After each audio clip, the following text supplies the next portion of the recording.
Terence Crawford just got exposed, and we not getting Errol Spence versus Terence Crawford. Not now, not next year, not ever. And I'm gonna let y'all know why. But before we get into this next video, make sure that you hit my like button and subscribe to the channel if you're not already subbed to the channel. Now, this is like a whole big drama show, and I ain't talking about Triple G. You know what I'm saying? Big drama show. Terence Crawford and Errol Spence, man, it just gets worse and worse and worse. And it gets worse for the fans because we have to come to the realization that we're not gonna get this fight. And with Bud getting exposed once again, like we've seen Terence Crawford expose himself, we've seen him get exposed by other people, but this one was the final strike. Like this one right here, it did it, and it let me know that we not getting this fight at all, people. You know what I'm talking about? Now hit the like button because the like button is free. I know it's gonna be a lot of haters that listen to this video, and that's cool. You know, hey, you can't ban the truth. All you can do is get mad and bite blood out your bottom lip because the truth is the truth. You know what I'm talking about? The truth is the truth when it comes to this situation, and ain't nothing you could do about it but get mad and just realize that Terence Crawford is not what he portrays himself to be. He's a fraud. And I'm not saying that the man can't fight, but he don't want to fight the best competition. He just don't. Now, today, Steven Espinoza, like he really exposed Terence Crawford. And in this video, what I'm gonna do is I'm gonna play the audio on the key points that he said why Terence Crawford and Errol Spence didn't happen, why the fight was stopped. And it was all because of things that Terence Crawford was doing to get out of the fight. I kept telling people, man, after he pulled out of the fight and he announced that he wanted to fight David I've been sneezing, I continued to tell people, hey, he don't want the Errol Spence fight. And Steven Espinoza, he just proved everything that I've been saying. Now what I'm gonna do is I'm gonna play the audio and then I'm gonna cut in and out and we're gonna cook on it. You know what I'm saying? We're gonna cook on it. Let's go ahead and start from the top. I mean, there's gotta be a different way of going about it, you know, than sitting there and sort of moving incrementally an inch at a time over months and months. So if this is going to get done, look, we all know what the issues are. We all know what a basic structure is. You know, either people are interested or they're not, because no one wants to waste any more time. So if he's interested, like, you know, there's no perfect deal. Instead of trying to get the perfect deal, let's do the best deal we can in the circumstances before this thing, you know, passes its expiration date. Crawford has said that, yeah, the negotiations just dragging on. You being on that side, can you talk a little bit about that? I think I mean, look, again, I don't want to get into point fingers and inflame things, but I think if you ask this side, I think a lot of the dragging on was due to Terence's own asks and, you know, the timetable, you know, in which he was responding. It seemed that a lot of time would go by after each offer, and there was just you know, a stubbornness that dug in on certain points that we thought shouldn't have been insurmountable. You know, weeks and weeks of negotiating. So you heard Steven Espinoza said every time Terence Crawford would ask for something, demand something, they would get back to him with the contract, with whatever he demanded in it, and then he just took forever to respond back to them. And I kept trying to tell people the reason that the negotiations were drug along, right, for so long is because of Terence Crawford. Oh, well, you want to put all the blame on Terence Crawford. Yes, all of the blame is on Terence Crawford. He is the reason why the negotiations was drug out. You know, this man told you several different times, I agree to everything. And I'm talking about way before we even got that announcement that the fight was going to happen. He was telling everybody, oh, I agreed to everything. They didn't think I was going to agree to everything. Then he turns around and he says, you know what? I don't agree. I need y'all to fix this and I need y'all to fix this. They get the contract back to him and then he takes a long time once again to respond. You heard Steven Espinoza says, you know, it doesn't take that long to get a contract done. You wouldn't even respond in a timely manner. They getting you a contract and you taking weeks and weeks to even respond back to them. Dragging things on and on and on. But now we know why he was dragging all the negotiations out. Because what Terence Crawford was doing, he was getting contracts from PBC, and he was going back to BLK Prime, having them look over it, showing them and telling them everything that was going on. Does that sound like somebody that actually wanted to fight with the PBC and Showtime? No, that sounds like somebody that wanted to fight with BLK Prime in the beginning, right? From the beginning, he told us that he had been talking to BLK Prime the whole time that he was talking to PBC. He was telling everything that was going on, right? With Showtime, he was going back to BLK Prime because he wanted them to get him a deal. Okay, this is what Showtime is showing me. What can y'all do for me? You know what I'm saying? What can y'all do for me? Because I actually don't want to fight this dude, Errol Spence. I actually don't even want to do no business with Showtime, Al Heyman, and PBC. So what can y'all do for me? Oh, just hold off. We're going to get you somebody. We're going to get you a caliber opponent that you want to fight. You know, that's just what was happening. And you saw what took place when everything was said and done. But let's go ahead and continue to listen to what Steven Espinoza had to say.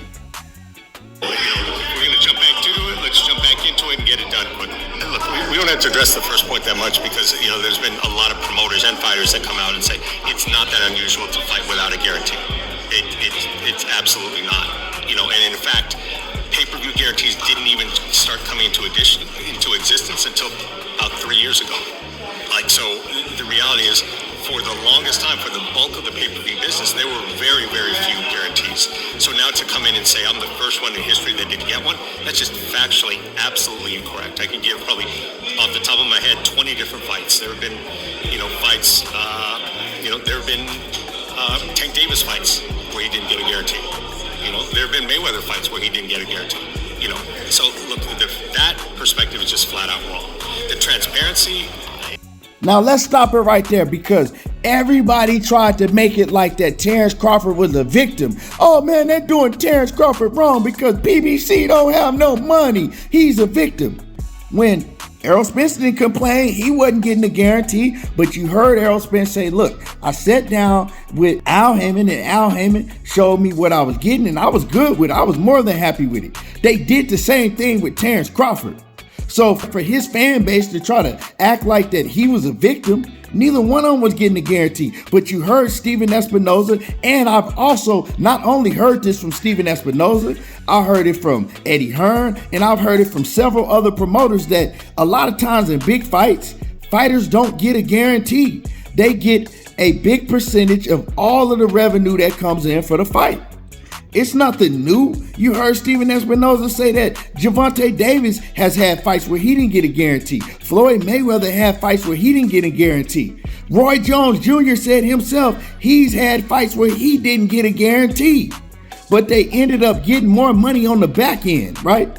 And so, is Terence Crawford bigger than any of those fighters that I just named? No. Not at all. He's not on none of them level as far as stardom and fan power. Not at all. But y'all wanted to play like he was a victim. No, that's just how business works sometimes when a fight is going to be real big. And if you have any sense, you know that, okay, if I don't get a guarantee and I get a big percentage of all of the revenue coming in for the fight, I'm going to make more money. But he don't have that much sense, y'all. But let's go ahead and listen to what else Steven Espinoza had to say about him wanting transparency. The transparency is absolutely baffling. He got that in black and white. I've seen the contract. It's there in black and white. You know, and the reality is, the way we would have to account, like we collect the money, we do the accounting. You can't do an accounting without being transparent. Now, it depends what transparent means. To most people, it means transparency means I know what the revenues are, I know what the expenses are, I know what the deductions are. It's all out in the open. Now, that has never been an issue on this fight or on any other fight that we've been involved in. You know, if transparency means something else. Yeah, he wants the power to at least know of expenses and ask. Well, now here's where it gets a little bit complicated. If you're saying I get the right to approve expenses, first of all, I have a problem with that because what's going to happen when I tell you, okay, this is what TV production costs, and you say no, I think it'd be cheaper. So wait a minute, now I can't produce it. You know, we've been doing this quite a while. I know what it costs. You know, and so if if it costs pretty much the same as it does for other big pay-per-views, there's an industry standard. We're not going to go into a promotion and have the risk of someone saying to us 2 weeks out, no, I don't like that contract, I'm not signing.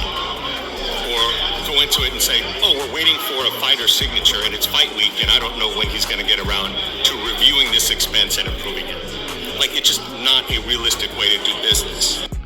This dude, right, he was telling them, right, going over there, right, he don't have no promoter. He don't have no lawyer because he said he didn't trust his lawyer. So he's going over there demanding to PBC and Al Heyman and Showtime that he needs to be able to okay any expenses they spend money on, right? You heard what Steven Espinoza just said. This dude is talking about, I need full transparency. They give him full transparency, but now he's talking about where I need to see what you're spending money on, right? So I can say if I approve it or not. Man, who is this dude? This the same guy that's been with Top Rank pretty much, most of his whole career. He had Bomac, his trainer, managing him, so he don't know nothing about business, but now all of a sudden, he thinks that he can go over there, tell PBC how to do business, and tell them, oh, okay, well, if you're spending this much money on commercial advertising, I think that it's less than that. I want you guys to spend this amount of money. Like, bro, who does this dude think he is? And you heard Bob Arum tell us that he's very hard-headed and he's very hard to work with when it comes to business because he don't know nothing, but he thinks he knows everything. You see what I'm saying? And that's the worst type of dude to get a deal done with. But ultimately, he was doing all of that because he wanted a way out of the fight.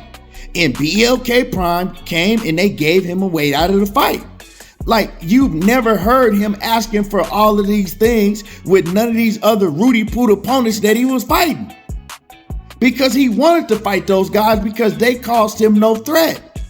But when it came down to a real opponent in Errol Spence, a man in his prime, snatching eyeballs out of fighters' heads, oh no, he needs to see everything. He needs the world. You know what I'm talking about? He needed to sit down and talk to their mama. He needed to sit down and talk to their daddy. He needed a full criminal background check. He needed to talk to all the man exes. But with David Amnesia, he ain't need to see none of that, right? He was able to get that deal done. What Blue Blood said, oh, we got that done in 24 hours. Yeah, about 24 hours. So he was able to get that deal done in 24 hours because they brought him an opponent, right? They had David I've been sneezing pull out of the fight that he was already in to fight Terence Crawford, right? And Terence Crawford, he found out about him like, oh yeah, okay, well, where's the contract? That's all I need to know. Oh, him? This who you want me to fight? Oh, I don't need to see nothing. I don't need none of that. But with Errol Spence, he needed them to give him the world and still backed out and turned it down. He don't want to fight. The fight won't happen. You heard Steven Espinoza said, if we do go back in negotiations, it got to be totally different than this stuff that we went through last time. It's not going to be different because Terence Crawford don't want to fight. And you also heard him respond on, had he heard from Terence Crawford? Had they talked? And he said, no, we haven't heard from, we haven't talked, but we're going to need to go to him and try to get the fight done if this happens. But it's not going to happen because if it was going to happen, he would have already tried to be in contact with y'all. He would have already tried to see what was up with Errol Spence, not go on Twitter and pretend, right? Try to pretend to his fans that he wants to fight. He been doing that for long enough. He don't want to fight. The fight's not happening. It don't get no clearer than what Steven Espinoza said. You ain't never heard a fighter, right, act up like this in a fight that they actually really want. Does a fighter do all of this if they really want to fight? Wait, this is for undisputed. It's for undisputed for all the belts. And you doing all of this extra stuff? He don't want to fight. His fans can get mad as you want to, but just realize the fight's not going to happen and he doesn't want to fight. You know what I'm talking about? He might have wanted it a couple years ago when he saw that Errol Spence wasn't really on his game like that and Errol Spence was, being undisciplined. But as soon as he saw Errol Spence come back and look better than ever and knew that Errol Spence was really, really on his pivot and on his game, he didn't want to fight. So y'all let me know how y'all feel about this. Drop a comment in the comment section. You know what I'm talking about? Let me know how y'all feel. Even the haters, drop a comment. You know what I'm talking about? I know the hate coming. But anyway, Y'all hit my like button, subscribe to the channel if you're not already subbed to the channel, and y'all already know how I do. There you go, talking that boxing again, and I'm gone.